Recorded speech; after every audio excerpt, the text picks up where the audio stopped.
అందరికీ నమస్కారం అండి. శైలజ వినిపించే కథల ఛానల్కు స్వాగతం. ఈరోజు మనం ఈ భాస్కరమ్మ గారు రచించిన తప్పుడు పత్రం అనే కథను విందాం.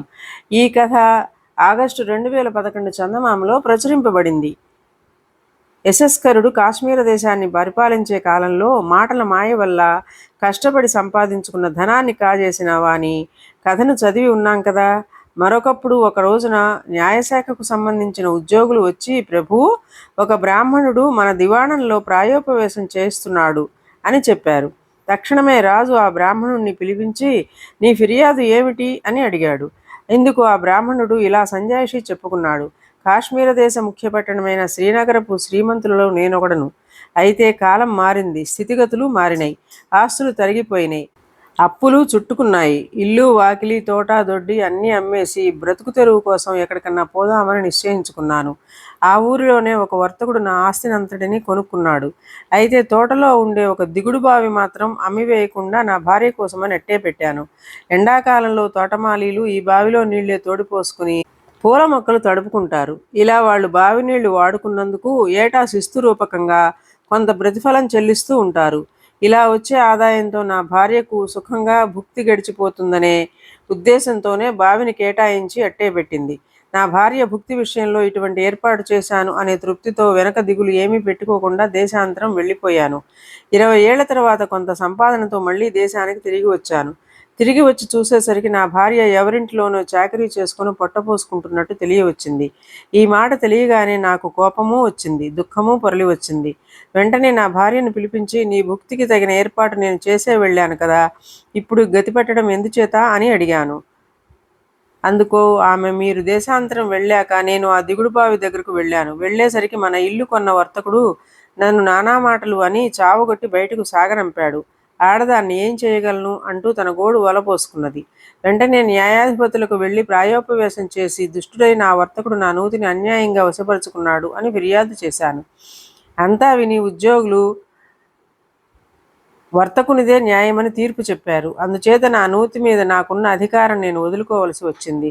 ఇలా ఎంతమంది పెద్ద మనుషుల వద్దకు వెళ్ళి చెప్పుకున్నా అందరూ కూడా వర్తకుడి పక్షాన్నే తీర్పు చెబుతూ వచ్చారు అంటూ జరిగిన సంగతి చెప్పాడు. చెప్పి, మహారాజా, నేను కేవలము అమాయకుణ్ణి. ఈ దావాలు ఫిర్యాదులు ఏమీ తెలియని వాణ్ణి. అప్పుడు ఇప్పుడు నాది ఒకటే మాట, ఇల్లు దొడ్డి మాత్రమే ఆ వర్తకుడికి అమ్మాను, కానీ పెరట్లో ఉండే బావి మట్టుకు అమ్మనే లేదు. ప్రమాణం చేసి చెబుతున్నాను. కనుక ఈ విషయంలో ఏలిక న్యాయం అనుగ్రహించకపోయినట్లయితే ఈ రాజద్వారం వద్ద ప్రాణాలు విడవడం తప్ప గత్యంతరం లేదు అన్నాడు. మరునాడు యశస్కరుడు విచారణకు కూర్చున్నాడు. వాద ప్రతివాది సాక్షులు, ఇదివరలో ఈ ఫిర్యాదు విచారణ చేసి తీర్పులిచ్చిన అధికారులు అందరూ రాజాజ్ఞ ప్రకారం హాజరయ్యారు. విచారణ ఎలా జరిగింది అని రాజు వేసిన ప్రశ్నలకు న్యాయాధిపతులు ఇలా చెప్పారు. ప్రభు, మేము ప్రతిసారి న్యాయంగానే విచారణ చేసి తీర్పు చెప్పాము. దుష్టబుద్ధి గల ఈ బ్రాహ్మడు మా తీర్పులను పాటించడం లేదు. అసలు క్రయపత్రమే కల్పితమని చెప్పడానికి కూడా సాహసిస్తున్నాడతను. అప్పుడు రాజు పత్రం తీసుకుని పరిశీలనగా చూశాడు. కూపసహితముగా ఇల్లు తోట విక్రయించడమైనది అని అందులో స్పష్టంగా రాసి ఉన్నది. ఆలోచించాడు రాజు. తరువాత సభలో ఉన్నవారితో అది ఇది మాట్లాడుతూ కూర్చున్నాడు. మాటల సందర్భంలో రత్నాల ప్రసక్తి వచ్చింది. రాజు అక్కడ ఉన్నవారి ఉంగరాలు తీసుకుని వాటిలోని ఆభరణాలను కుతూహలంతో పరిశీలించసాగాడు. ఆ తరువాత సరదాగా మాట్లాడుతూ నవ్వుతూ ఇతరుల వద్ద నుంచి తీసుకున్నట్టే ప్రతివాది అయిన వర్తకుని వద్ద కూడా ఉంగరం ఇవ్వమని అడిగి తీసుకున్నాడు.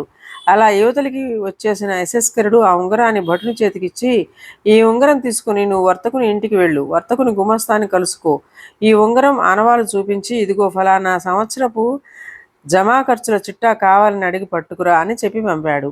ఆ కాలంలో వ్యవహారాలు నడిపేటప్పుడు వ్యక్తిపై నమ్మకం కలగటానికని ఇలా ఆనవాలుగా ఇచ్చే వస్తువుని అభిజ్ఞానము అనేవాళ్ళు.